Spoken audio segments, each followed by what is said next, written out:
connaissent la langue? Est-ce qu'il y a des intermariages? Est-ce qu'on se marie avec des gens d'une autre?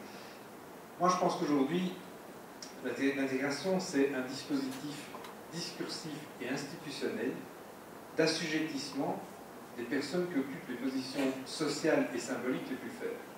C'est ça l'intégration. C'est vraiment c'est de dire autrement ce qu'Anna dit. Voilà. C'est un dispositif discursif et institutionnel qui est rendre les gens inférieurs. On s'en fout de savoir si Gérard Depardieu est intégré ou non dans son village russe. On n'en a rien à foutre, parce qu'il a du fric. Tous les Français qui sont le long de la frontière dans le Hainaut, on s'en fout. Arnaud, on l'a dit juste, il n'a pas passé 180 jours en Belgique, donc il ne peut pas avoir la nationalité belge. Et s'il avait passé 180 jours, on lui aurait donné. D'accord? Donc, on est bien dans un dispositif discursif d'assujettissement et d'enfermement par rapport à ceux qu'on considère qu'ils occupent les positions sociales et symboliques les plus faibles dans la société. Et je pense que c'est important d'avoir ça en tête, même si on est tous en train de dire que c'est bien que les gens soient intégrés. Et dans un monde globalisé, on sait très bien qu'on peut simplement avoir plein de fric d'ailleurs, avoir des comptes ailleurs, vivre ici, voter ici ou voter ailleurs. C'est excessivement compliqué, donc je pense qu'aujourd'hui, être uniquement dans une définition qui consiste à dire c'est avoir un travail, avoir une scolarité, avoir une identité politique, participer politique, ne suffira pas. Parce qu'il faut prendre, c'est vrai, ce que je viens de dire est vrai aussi, mais il faut le prendre aussi dans le sens inverse. C'est le discours qu'on va utiliser pour dire toi, t'es nul. D'ailleurs, tu n'as rien à dire, tais-toi. Au nom de quoi d'ailleurs tu parles. Donc je pense que c'est important de l'avoir aussi comme dispositif, encore une fois, de parole et institutionnel. Deuxième question, c'était sur pourquoi est-ce qu'on garde. D'abord, pourquoi ils gardent leur nationalité? Est-ce que c'est parce qu'ils ont plus de liens? Je ne pense pas. Je pense que les Turcs et les Marocains ont beaucoup plus de liens avec leur pays d'origine. Ça ne veut pas dire que les Italiens n'ont pas. Je pense que pour les Italiens, ce qui est vraiment important, c'est qu'on garde la nationalité pour jouer l'italo-belge, et qui n'est pas belge. Quelque part, c'est jouer sur la différence. C'est-à-dire, je ne suis pas d'ici, ou de toute façon, je vous emmerde, vous voulez que je m'intègre, mais je ne suis pas, et je ne serai jamais. Parce qu'ils peuvent se payer le luxe, de refuser quelque part ce qui est attendu des autres, qui est de dire, mais toi, si tu veux vraiment avoir un poste, il faut devenir belge. Comme ça, tu prouves, faire une épreuve pour prouver qu'on mérite d'être national. Je pense que c'est l'avantage qu'ont les Espagnols, les Portugais, et les Polonais aujourd'hui aussi. Je veux dire, bon. Moi, je prends toujours l'exemple, parce qu'on l'a cité tout à l'heure, je vous ai même donné des chiffres. Les données chiffrées relatives aux inscriptions lors des élections locales, alors c'est pas en Wallonie, c'est à Bruxelles. Il y avait plus de personnes d'origine non européenne qui sont inscrites sur les listes électorales au niveau communal que les personnes d'origine européenne. Ça signifie que les Français, c'est exactement ce qui était dit à la fin par dans les attentats à la fin, les Français, on peut dire aujourd'hui les Français, les Hollandais, les Italiens, les Espagnols de Bruxelles sont moyens bien intégrés que les personnes d'origine marocaine et turque. D'accord? Dans la capitale de l'Europe, c'est-à-dire en sachant que la plupart des gens qui sont concernés par ailleurs travaillent ou bénéficient des institutions européennes et des droits liés aux institutions européennes. Donc c'est quand même le comble. Donc, encore une fois, intégration, ça sert à quoi? Aller au Bellegarde, c'est qui ces gens, ils viennent d'où? Donc, sur le lien, je pense que la question du lien est plutôt régionale. Parce que aussi, il ne faut pas oublier que l'immigration, on ne l'a pas dit du tout, c'est très compliqué. Les Italiens ne sont devenus Italiens qu'en Belgique. Ils étaient des Siciliens, des gens des Pouilles, ils étaient des gens de Naples, mais ils n'étaient pas des Italiens. Ils sont devenus Italiens ici. D'accord? D'abord, ils ne parlaient pas italien, ils parlaient le dialecte d'origine. C'est la raison pour laquelle, d'ailleurs, l'italien, c'est complètement une langue qui était perdue par plein de générations, puisque les parents eux-mêmes n'étaient pas scolarisés, ils ne connaissaient pas la langue nationale. Ils connaissaient un dialecte qui n'était peut-être pas le même que leur conjoint, parce qu'ils posaient déjà des problèmes de savoir quelle était la langue qu'on allait parler. Donc je pense que le lien est davantage régional, et donc il est affectif à des régions d'origine, mais il n'est pas aussi puissant, sûrement pas aussi puissant que le transnationalisme turc. Pourquoi? Parce que dans l'exemple des Turcs, on sait très bien que vous êtes, parmi la population turque, on sait très bien qu'il y a des liens aussi entre migrants installés en Belgique, aux Pays-Bas et en Allemagne. Il y a ces liens-là. Pour les Italiens, ça n'a jamais existé. Jamais. Même si leur famille même s'il y avait des familles qui étaient dans ces pays-là. Donc quelque part, cette dimension transnationale, aussi parce que le nationalisme turc est suffisamment puissant que pour entretenir ce lien et de dire qu'il faut le garder. Hein, donc qui est moins puissant quand même en Italie, même si c'est un nationalisme plus culturel que politique. Dernier point qui était sur la question des médias, je ne sais pas répondre en fait à ça. C'est une question fondamentale que vous posez.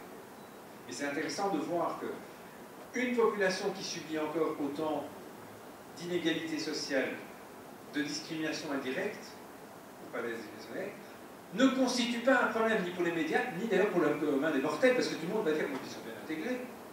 Bon, ce qu'il faut, parce qu'à mon avis, quand on va à Esoprel, ou quand on va à Auvelay, ou à Tamine, ou à Basra, ou à Morlanoué, n'importe où, la question ne peut pas se poser comme ça, parce que là, je crois que les gens sont beaucoup plus stigmatisés localement, hein, et pas globalement, et localement, ils le sont. Mais localement, ils le sont, ça je suis sûr qu'à Esoprel, voilà, ça veut tout à fait. En plus, il y a cette différence entre Bruxelles et Wallonie qui est quand même assez saisissante. Enfin, Bruxelles est vraiment très peu italien.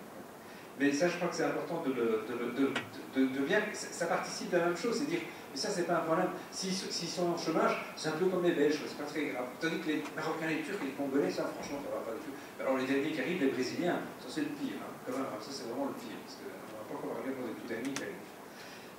Je voudrais juste dire une dernière chose, pour, si vous me permettez. Je voudrais vous reprendre sur un terme que vous avez dit tout à l'heure par le Parti Socialiste, c'est l'ouverture aux Italiens. Ce n'est pas tout à fait vrai ce que vous avez dit sur le Parti Socialiste est ouvert. Oui, l'ouverture, elle était tardive. Elle était tardive. Pourquoi? Parce que pendant plein d'années, le Parti Socialiste, jusqu'en 1990, a refusé l'octroi du droit de vote aux Européens. Pourquoi? D'abord parce qu'on disait les mecs, il faut qu'ils fassent leur service militaire, parce que s'ils ne font pas le service militaire, il y a une inégalité entre les gens à l'époque on faisait un service militaire pour les garçons. C'est peut-être une autre époque pour vous, je sais bien, mais bon, à l'époque c'était un service militaire. Mais on disait, on ne va pas accepter parce que sinon il y a une discrimination pour les populations belges, les garçons à 18 ans seront obligés d'aller au service militaire, tandis que d'autres peuvent rentrer sur le marché du travail. Donc c'est pas juste, hein, parce qu'ils vont être privilégiés. Et l'autre chose fondamentale aussi, c'est qu'à l'époque, ils ne votaient pas pour le PS, ils auraient voté soit pour les cathos, soit pour le Parti communiste. Ce qui ne faisait pas évidemment ça ne faisait pas à l'époque le beurre du Parti socialiste. Donc ils ont quand même tardé beaucoup avant d'accepter. Il y en avait un ou deux des députés qui déposaient chaque année les mêmes causes. Ça a fait plein de trucs, notamment avec les conseils consultatifs que vous disiez tout à l'heure. Mais ça a été tardif. C'est aussi à partir d'un moment où l'intérêt se posait de manière telle à dire bah, maintenant il faut y aller parce que c'est bien qu'on va pouvoir avoir quand même un certain nombre de personnes qui vont voter pour nous. Merci. Alors, par rapport à la définition de l'intégration, donc moi j'ai parlé de loi, de parcours d'intégration, etc. parce que je pense que ça peut aider. Ça peut aider, mais évidemment, je pense que l'intégration, elle va dans les deux sens et qu'il ne faut contraindre personne. Contraindre quelqu'un à s'intégrer, ça ne marchera jamais. Je pense qu'il faut d'abord que ça vienne de la personne, mais il faut évidemment que le pays d'accueil soit d'accord aussi de l'accepter. Par rapport à l'intégration qui n'est pas relayée par les médias, justement, c'est de ça dont je parlais à la fin. Je pense que le politique ne peut pas tout et que chacun vraiment a un rôle à jouer. Je pense que les médias doivent vraiment jouer leur rôle et là, je vous rejoins totalement.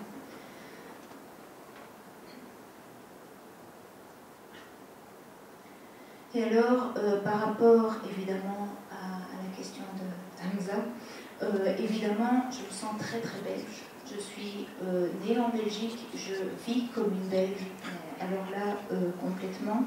Et d'ailleurs, quand je vois ma famille d'Italie, je suis toujours en décalage avec eux. Eux ont toujours l'impression qu'ils sont plus intelligents que nous, et nous, on a l'impression qu'on est plus intelligents qu'eux.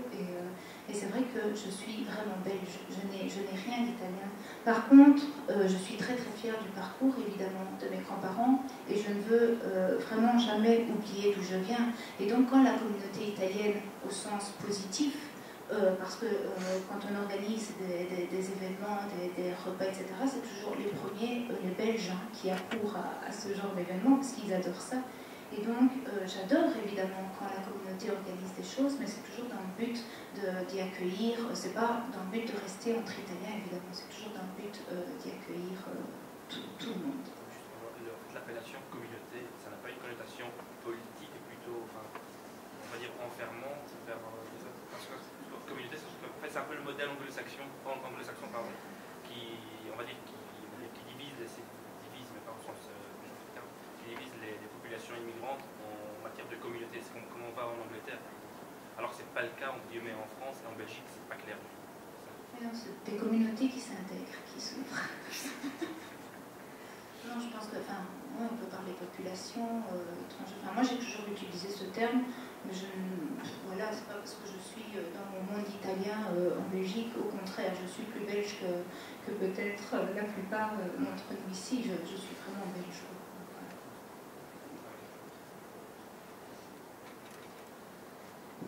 Merci. Y a-t-il encore des questions pour un deuxième tour éventuel de questions, si certaines personnes d'entre vous auraient eu l'une ou l'autre interrogation? Une fois, 2 fois, 3 fois. Et bien dans ce cas-là, je vous remercie d'être venus ce soir. Je pense qu'on peut applaudir les intervenants. Je rappelle que cette conférence fait partie d'un cycle, que la deuxième conférence sur l'immigration marocaine se tiendra le 18 mars et la troisième sur l'immigration turque se tiendra quant à elle le 20 mars. Voilà. Une excellente soirée à vous tous. Merci à toi. Merci modérateur.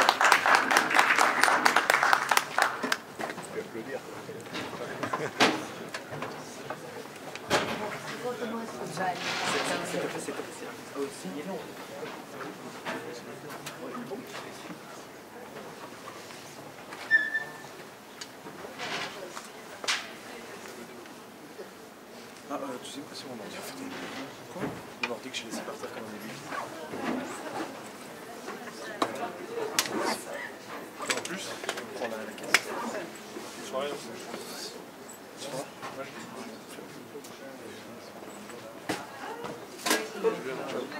Oui, ça va. Salut, c'est pas oui, salut. Hein? Ah, j'ai compris, ça va. Bon. En fait, j'allais partir. Oui, j'ai compris. Il faut que je filme ton évaluation. Mais ça va. Non,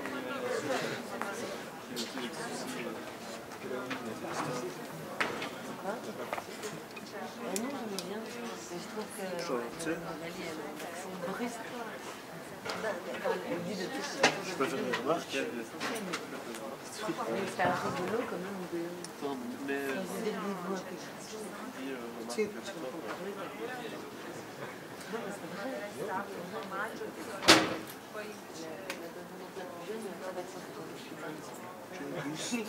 Force, c'est important. mais elle n'a pas d'accès du tout, elle n'a pas d'accès du tout. Et ça m'a fait rire, là vous n'avez pas encore entendu parler, tu vois, avant de répondre, ben, soyons ça, sans quelqu'un qui vient de Bruxelles, tu vois, tu entends bien que c'est vrai, tu fais peu d'italien dans monsieur, peu d'italien qui sont bien intégrés.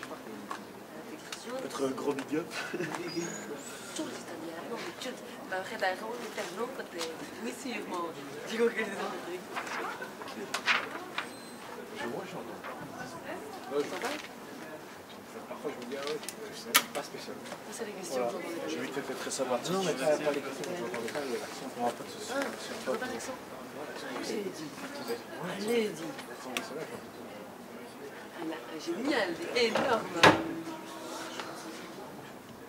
Tu vois, allez.